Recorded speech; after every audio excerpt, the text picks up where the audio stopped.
어느 초등학교에서 시험 문제를 냈는데 문제가 뭐냐면 자기가 계획한 바, 다짐한 바를 꾸준히 이루지 못하고 쉽게 포기할 때 사용하는 사자성어는 무엇입니까? 이게 문제예요. 그래가지고 힌트를 선생님이 주시려고 작, 땡, 삼, 땡. 이 땡에 들어갈 말만 적으면 됩니다. 정답은 뭐죠? 작심삼일이에요. 근데 어떤 아이가 뭐라고 답을 썼냐면 작, 은, 삼, 촌 이렇게 쓴 겁니다. 그래서 선생님이 어이가 없어가지고 얘를 불러가지고 야, 너는 왜 작은 삼촌이라고 썼냐? 그랬더니 아니 우리 작은 삼촌은요 할머니가 매일 공부하라고 그러면 알았다고 그래놓고선 3일을 넘기지 못해요. 그래서 우리 삼촌 때문에 우리 할머니가 매일 속상해해요. 그러는 거예요. 그러니까 이 아이의 눈에는 정확하게 삼촌이 작심삼일의 모델인 거죠. 여러분은 어떻습니까? 육신의 부모님도 우리가 계획하고 스스로에게 약속한 것을 꾸준히 지키는 걸 기뻐하시지요. 뿐만 아니라 우리 하늘의 하나님 아버지도 하나님 말씀 앞에 우리가 꾸준히 순종하는 것을 기뻐하십니다. 왔다 갔다 왔다 갔다 왔다 갔다 그러면 하나님도 정신이 없어요. 여러분 코로나 때문에 우리가 힘이 들지요. 우리의 마음이 많이 혼란스럽습니다. 그러나 이제 우리가 다시 한번 우리의 마음을 좀 다잡고 하나님 앞에 기쁨되는 삶이 되기를 간절히 바랍니다. 오늘 말씀은 다시 한번 이 아침에 우리에게 결단을 촉구하는 주님의 음성이 담겨져 있어요. 좋은 생각이라고 하는 월간지에 어떤 대학생이 기고한 글인데요. 이 학생이 독서실에서 총무로 아르바이트를 합니다. 그래서 이제 독서실이 마감할 때쯤 되면 다 정리하고 그리고 이제 돌아가면 되는데 항상 마지막 시간까지 남아서 공부하던 학생이 있었대요. 그래서 그 학생만 가면 이제 끝나는데 마감 시간이 몇 분 지났는데도 일어날 생각을 안 해요. 그래서 어쩔 수 없이 가가지고는 등을 이렇게 툭툭 치면서 죄송한데 끝나는 시간입니다. 이렇게 한 거죠. 근데 이제 깜짝 놀라가지고 벌써 그렇게 시간이 됐어요. 알겠습니다. 그래서 이제 막 불이 나게 짐 정리를 합니다. 그래서 이제 카운터 쪽에 와서 기다리고 있는데 나가면서 뭐라고 그러냐면 항상 기다려 주셔서 고맙습니다. 저 때문에 늦게 퇴근하셔서 죄송합니다. 그러면서 주머니에서 사탕 몇 개를 이렇게 건네주는 거예요. 별거 아닌데 이게 굉장히 고맙더라죠. 이게 잊혀지지 않는 거예요. 그리고 이제 며칠이 지났습니다. 시골에 있는 어머니부터 전화가 왔어요. 애야, 우리 아들 주려고 고기 사다 놨는데 언제 오니? 물어보는 겁니다. 보통 때 같으면 그냥 퉁명스럽게 시간 되면 갈게요. 그럴 텐데 그 며칠 전에 독서실에서 자기에게 아주 작은 말이지만 따뜻한 말을 건넸던 그 학생이 떠오르는 거예요. 그래서 평소에 한 번도 안 해본 표현인데 처음으로 어머니에게 어머니 늘 챙겨주셔서 고맙습니다. 이번 주말에 내려갈게요. 자기가 말해놓고도 오금이 저리는 거예요. 너무 쑥스러운 거죠. 그런 말을 해본 적이 없으니까. 그리고 주말에 내려갔는데 어머니가 뭐라고 그러냐면 아이고 우리 아들 철들었네. 그런 말까지 할 줄 알고 내가 동네방네 이웃들에게 다 소문냈어. 우리 아들 자랑하느냐고. 우리 아들이 이런 말을 나한테 해줬다고. 여러분 그게 뭐 그렇게 큰 말입니까? 그게 뭐 그렇게 거창한 일입니까? 그저 엄마 항상 이렇게 챙겨줘서 고맙습니다. 근데 그 말 한마디에 우리의 어머니들은 우리 아버지들은 너무 기뻐하고 이걸 동네 사람들에게 자랑할 만큼 자랑거리로 여긴다는 거예요. 오늘 여러분 어버이 주일인데 뭐 거창한 건 아닐지라도 우리 사랑하는 부모님들에게 고맙다는 말 한마디, 사랑한다는 말 한마디 꼭 전할 수 있는 주간 되기를 간절히 바랍니다. 예수님께서 오늘 제자들에게 찾아와서도 다시 한번 그들의 마음속에 있는 사랑의 마음을 일깨우고 다시 한번 그들이 옳은 길로 결단할 수 있도록 오늘 본문 가운데 찾아오십니다. 본문의 내용은 이렇지요. 예수님이 부활하신 후 세 번째로 제자들에게 나타난 장면인데요. 이미 부활하신 예수님을 베드로와 제자들이 만났습니다. 그럼에도 불구하고 당장 먹고 사는 생계의 문제가 해결된 건 아니죠. 부활하신 예수님을 만났다고 해가지고 당장 뭘 어떻게 먹고 살 수 있는 일이 확실하게 해결된 것이 아니기 때문에 다시 고기를 잡으러 갑니다. 베드로를 따라서 7명의 제자들이 고기를 잡으러 가요. 근데 문제는 뭐냐? 열심히 고기를 잡았는데 한 마리도 잡지 못한 겁니다. 예수님 없는 인생이 이렇게 빈대가 될 수 있다고 하는 걸 우리에게 상징적으로 보여주죠. 나름 우리가 열심히 살았어요. 뭐 게으르게 산 것도 아닙니다. 무슨 사기치고 산 것도 아니에요. 나름 열심히 살았는데도 불구하고 때로 우리의 인생에 빈대가 찾아오는 것은 예수님 없이 사는 인생이 이렇게 공허할 수 있다고 하는 걸 우리에게 보여줍니다. 그때 주님이 찾아오신 거예요. 자, 그 장면만 우리 성경을 다시 한번 확인하죠. 4절 5절입니다. 4절 5절 시작.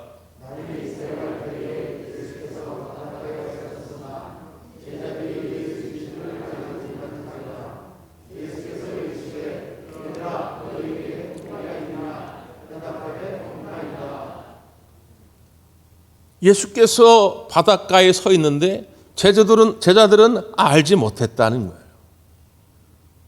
예수님이 그래서 말씀합니다. 얘들아, 고기가 있느냐? 제자들이 대답하죠. 없나이다. 여러분 잘 보세요.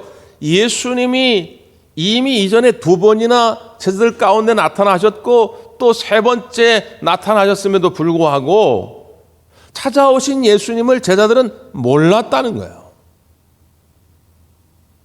목사님, 내 인생은 왜 그런지 모르겠습니다. 남들은 예수님 만났다고 간증도 하고 찬양도 하는데 나는 예수님을 만난 경험이 없습니다. 라고 이야기하는 분들을 종종 만납니다. 근데 여러분, 예수님이 찾아오지 않은 것이 아니라 찾아오신 예수님을 내가 못 봤다는 거예요. 모르고 있다는 것입니다. 여러분의 영의 눈이 열려서 그 주님을 만날 수 있기를 간절히 바랍니다. 여러분, 우리가 지름길 그러잖아요. 반대의 개념으로 애움길 이런 표현도 합니다. 지름길은 뭡니까? 질러가는 길입니다. 그래서 지름길이지요. 애움길은 뭡니까? 애움이라고 하는 말이 애우다라는 말에서 왔거든요. 애우다, 빙빙 둘러싸다 그런 뜻입니다. 그러니까 애움길은 빙빙 둘러싼 길이에요. 어떤 목적지를 향해서 지름길로 쭉 가야 되는데 지름길로 가지 못하고 빙빙 돌아가는 길, 그게 애움길입니다. 우리가 예수님께 나아갈 때 지름길로 가면 얼마나 좋겠습니까? 어떨 때는 그럴 때 있지요. 성령 충만해가지고 그냥 좌로 우로 흔들리지 아니하고 주님만 바라보고 가는 겁니다. 누가 뭐라고 하든 간에 상황이 어떻든 간에 나는 그냥 예수님만 사랑하는 마음으로 가는 거예요. 근데 우리네 인생이 꼭 그렇게 지름길만 있지는 않더라는 거예요. 왔다리 갔다리. 어떤 날은 하나님이 좋다가 어떤 날은 하나님이 싫다가 어떤 날은 주님의 임재가 느껴지다가 어떤 날은 주님의 임재가 안 느껴지다가 왔다리 갔다리. 그래서 우리가 주님께로 향하는 길은 애움길이에요. 지름길이 아닙니다. 근데 여러분 반대로 주님이 우리를 찾아오실 때는 애움길이 없어요. 주님은 직선으로 우리를 찾아오십니다. 지름길로 찾아오십니다. 제가 예전에 우리 아이들 어릴 때 교육자 수양회를 제주도로 갔는데 우리 아이가 물가에서 이렇게 놀다가 넘어졌어요. 미끄러졌어요. 근데 잘못하면 그 물속에 지금 빠지게 생긴 거예요. 제가 쏜살같이 뛰어가가지고 애를 탁 붙잡았죠. 주변에 다른 목사님들이 어떻게 그걸 봤냐는 거예요. 어떻게 봤을까요? 내 아들이니까. 나는 걔만 보고 있어요, 걔만. 다른 목사님들 관광지, 야, 이 폭포 멋있다, 야, 이거 멋있다. 나는 그거 볼 새가 없어요. 난 내 아들만 바라보고 있어요.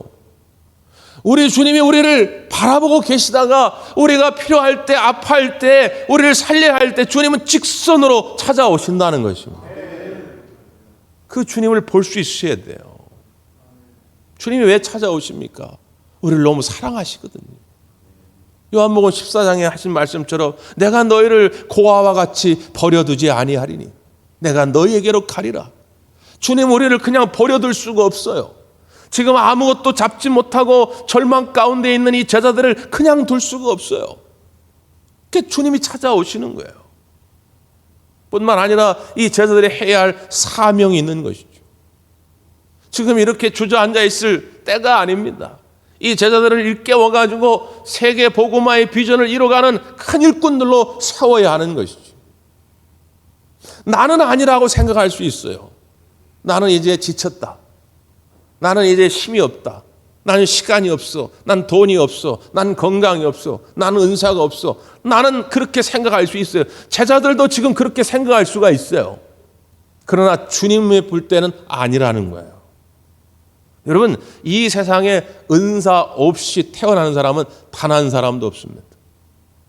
내게 주신 은사가 없다라고 말하는 것은 나를 지으신 하나님을 못 오가는 것입니다. 나의 자존감을 떨어뜨리는 거예요. 여러분 모두에게는 하나님이 아름다운 은사를 허락하신 줄 믿습니다. 어떤 분은 그래요. 목사님 나는 이제 늙고 나는 이제 건강이 없고 나는 이제 시간이 없고 나는 그래서 그냥 기도만 할 뿐이에요. 여러분 기도만 할 뿐이라뇨. 그게 사역의 전부입니다. 여러분이 조용히 기도해 주시는 것도 하나님 주신 큰 은사요 사명인 줄 믿습니다. 목사님 난 시간이 없고 나는 몸으로 봉사할 여유가 없어가지고 내가 그냥 조금이라도 좀 보태드릴 테니까 아이들 교육하는 데 쓰세요. 교회 학교에 좀 쓰세요. 그리고 저한테 이렇게 헌신하는 분이 있어요. 여러분 그 물질 얼마를 교회 학교 학생들을 위해서 쓸 수 있다는 것도 그것도 은사요. 그것도 사명입니다. 우리의 마음에 하나님 무언가를 주셨다 그 말이에요. 그런데 어떤 이유에서인지 그 사명이 다시 한번 줄어들어 있다면 그 사명감이 점점 작아지고 있다면 주님은 그것을 일깨우기 위해서 찾아오십니다. 그런데 그걸 감당하려면 능력이 있어야 할 거 아닙니까? 그냥은 안 되잖아요. 그래서 우리 주님이 찾아오실 때 그냥 오시는 것이 아니라 복주머니를 가지고 오십니다. 능력의 보따리를 가지고 찾아오셔요. 그래서 여러분에게 하늘의 능력을 허락하실 줄 믿습니다. 그 능력을 여러분 얻기를 원하신다면 결단하셔야 돼요. 뭘 결단해야 됩니까? 자 보세요. 성경 6절입니다. 6절 시작.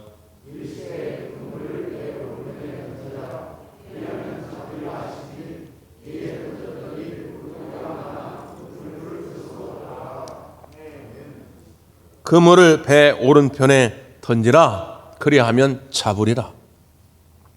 왜 오른편입니까? 왼편엔 고기가 없나요? 앞편에는 없나요? 뒤편에는 없나요? 있죠. 이게 다 똑같은 어차피 바다인데 예수님이 명령하시면 바다에서뿐만 아니라 하늘에서도 쏟아지라면 쏟아질 거예요. 근데 왜 오른편에 던지라고 했을까요? 여기에는 상징적인 의미가 있습니다. 성경에는 다 우편, 오른편을 기록하지요. 어떤 의미에서요? 긍정적인 의미에서. 그러니까 오른편이라고 하는 것이 이제 우리말로도 보면 오르다라는 말에서 왔잖아요. 오르다, 옳다 그런 뜻입니다. 그러니까 오른편은 오른편이에요. 오른편. 왼편은 외다에서 온 말인데 그르다에서 온 말입니다. 그러니까 왼편은 틀린 편이에요. 옳지 않은 편이에요. 그러니까 성경에서 말하는 오른편이라고 하는 것은 의의 길입니다. 진리의 길이에요. 예를 들면 마태복음 25장에서 예수님이 최후의 심판을 비유적으로 말씀하실 때 오른편에는 양이 있고요. 왼편에는 염소가 있습니다. 그리고 오른편에 있는 양들을 향해 뭐라고 말합니까? 복을 받을 자들이요 예비된 나라를 상속받으라 이렇게 말합니다. 왼편에는 염소들에게 뭐라고 합니까? 저주받은 자들이요 예비된 영원한 벌에 처할지라 말합니다. 그러니까 오른편은 어떤 자리입니까? 구원받을 자리예요. 영생이 있는 자리입니다. 시편 16편에도 보면 주의 오른편에 영원한 즐거움이 있나이다. 주님의 왼편에는 없겠어요? 당연히 있죠. 주님 곁엔 늘 기쁨이 있을 텐데 상징적으로 쓰고 있다 그 말이에요. 주의 오른편에 영원한 즐거움, 영원한 기쁨이 있다는 거예요. 천국의 기쁨이 있다는 것입니다. 그러니까 오른편은 어떤 길이냐? 주님과 함께하는 길이요, 구원이 있는 길이요, 의의 길이요, 천국의 영원한 즐거움이 있는 길이 오른편입니다. 능력 있는 삶을 살기를 원하는가?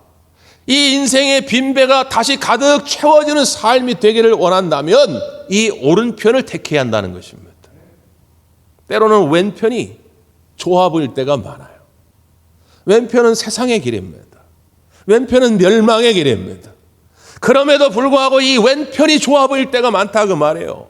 그러니까 우리가 주님께 나아갈 때 이게 왔다리 갔다리, 오른편 갔다 왼편 갔다 오른편 갔다 왼편 갔다.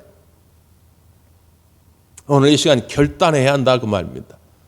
여러분, 좁은 길일지라도 때로는 그것이 가시밭길일지라도 주님이 기뻐하실 오른편을 선택할 수 있기를 바랍니다. 그래서 제자들이 믿음으로 오른편에 그물을 던졌어요. 예수님이 아침 식사할 준비를 다 해놓고 야, 가서 그 잡은 고기 좀 가져와 봐, 그런 거지요. 그 제자들이 가지고 그 고기를 건져 보니까 어떻게 됐어요? 11절 말씀이죠. 11절 시작.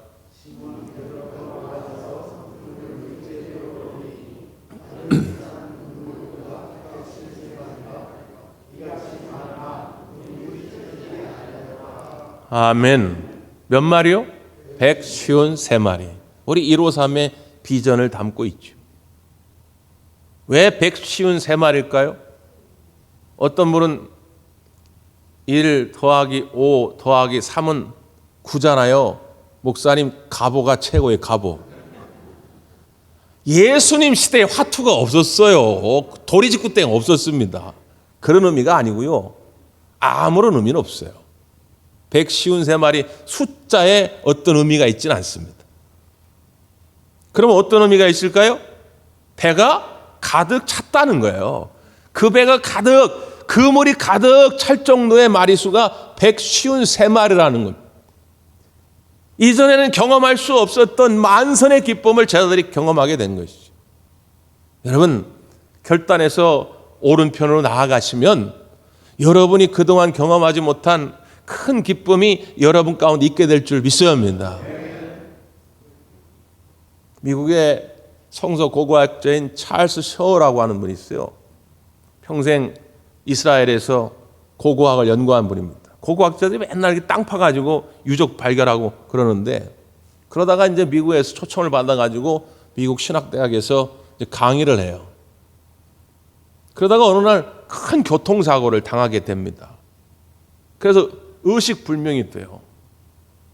그 소식을 듣고 이제 그 신학교 학장님이 불이 났게 이제 병원을 찾아갔는데 의사가 그러더랍니다. 다행히 생명엔 지장이 없는데 정신이 원래대로 돌아올지는 미지수입니다. 왜 그렇습니까? 그랬더니 지금도 무의식 중에 알아듣지 못할 이상한 말을 계속 중얼중얼댑니다. 너무 큰 충격을 받은 것 같습니다. 그래요. 그래가지고 그 학장님이 그 중환자실에 같이 들어가서 본 건데, 보고 나와서 학장님이 의사에게 이렇게 말했다는 거예요. 걱정하지 마십시오. 저분은 꼭 일어날 겁니다. 저분이 지금 무의식 중에 중얼거리는 것은 무슨 이상한 말이 아니라 히브리어입니다. 히브리어. 근데 히브리어로 시편 1편을 암송하고 있습니다. 지금 죽음의 권세 앞에서 흔들리지 않고 끝까지 주님이 기뻐하실 자리를 선택하기 위해서 시편 1편을 암송하고 있습니다. 반드시 정신도 제자리로 돌아올 것이고 회복될 겁니다. 실제로 며칠 지나 깨끗하게 일어났다는 거예요. 그분은 그 무의식 중에도 계속 고백하는 겁니다. 복 있는 자들은 악인들의 꾀를 따르지 아니하며 죄인들의 길에 서지 아니하며 오만한 자들의 자리에 앉지 아니하는 것이라. 오직 여호와의 율법을 즐거워하여 주야로 묵상하는 자로다. 마지막 6절은 이렇게 결론이 나죠. 무릇 의인의 길은 여호와께서 인정하시나 악인의 길은 망하리로다. 악인의 길이 때론 재밌어 보여요. 악인의 길이 때로는 좋아 보여요. 그럴 때가 우리의 인생 살아가면서 얼마나 많은지 모릅니다. 그러나 그 길은 복 있는 길이 아니에요. 그 길은 망하는 길입니다. 의인의 길을 인정하시고 하나님이 시냇가에 심은 나무처럼 철을 따라 열매를 맺는 복을 주신다는 거예요. 저는 어린 시절 이 말씀을 읽고 또 암송하도록 수없이 교육을 받았어요. 어떤 날은 이 말씀을 암송을 못해가지고 밥을 안 준다는 거예요, 어머니가. 어린 나이에 얼마나 시험에 드는지. 아니, 왜 밥을 안 주냐고, 그걸 못 외운다고 말이죠. 그러나 철이 들고 깨달은 거예요. 밥보다도 더 중요한 게 있다. 복 있는 자의 길은 뭐냐? 악인들의 꾀를 따르지 아니하는 것이고 죄인들의 길에 서지 않는 것이고 오만한 자들의 자리에 앉지 아니하는 것이다. 이게 처음에는 작아 보이고 이게 손해보는 것 같고 이게 돌아가는 것 같지만 그 길을 여호와께서 인정하셔서 이게 나중에는 복 있는 삶이 될 것이다. 이걸 수도 없이 저는 들었습니다. 오늘 어버이 주일인데 자녀들을 만날 때에 부모님들 꼭 이 말 한마디를 전해 주십시오. 이제는 선택해야 한다. 내 인생에 섬길 분이 누구인지를 선택해야 한다. 오른편에 서야 한다. 하나님이 함께 하시는 그 자리, 구원이 있는 그 자리, 거기가 복 있는 자리임을 우리 자녀들에게 선언하셔서 여러분의 가문, 여러분의 자손이 주님 앞에 큰 은혜와 복을 누리게 되기를 간절히 바랍니다. 기도하겠습니다.